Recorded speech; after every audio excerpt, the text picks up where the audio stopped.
Hi అండి. మట్టి మిశ్రమం కలుపుకున్నాం కదండీ! కలుపుకున్న మట్టిని పక్కన పెట్టుకున్నాం.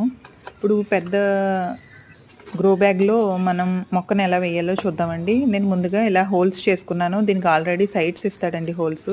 నేను మిడిల్‌లో హోల్స్ చేసుకున్నాను. కొంచెం వాటర్ ఎక్కువగా అంటే పెద్ద గ్రో బ్యాగ్ కాబట్టి వాటర్ ఫ్లో ఎక్కువ ఉండాలి. వాటర్ ఎక్కువ పోతుంటేనే బావుంటాయి మొక్కలు అవి కూడాని. నేను తర్వాత ఇలా నెట్‌దొకటి క్లాత్ లాంటిది వేశానండి. తర్వాత ఇలా కొబ్బరి చిప్పలు ఇలా హోల్స్ దగ్గర అడ్డంగా ఏయో ఒకటి రాయి ముక్కలో ఏదో ఒకటి పెట్టుకోవచ్చు. తర్వాత ఇవి అరటి మొక్కలు అరటి ఆకులు అవన్నీ కూడా పాడైపోయినవి ఉన్నాయి. అవన్నీ కూడా కింద డ్రైన్‌కి కొంచెం బాగా డ్రైన్ అవ్వడానికి వాటర్ డ్రైన్ అవ్వడానికి వేస్తున్నానన్నమాట. ఇలా వేసిన తర్వాత పైన అట్ట ముక్కలు లాంటివి ఉన్నా కూడా యూజ్ చేసుకోవచ్చు అన్నమాటండి. కార్డ్‌బోర్డు ఉంటాయి కదా పీసులు, అవి కూడా వేసుకోవచ్చు. అంటే వాటర్ ఎక్కువ పీల్చుకొని నిల్వ ఉంటుంది. తర్వాత మట్టి వేసేసుకోవడమే, ఇంకా మొక్క వేసుకోవడమే.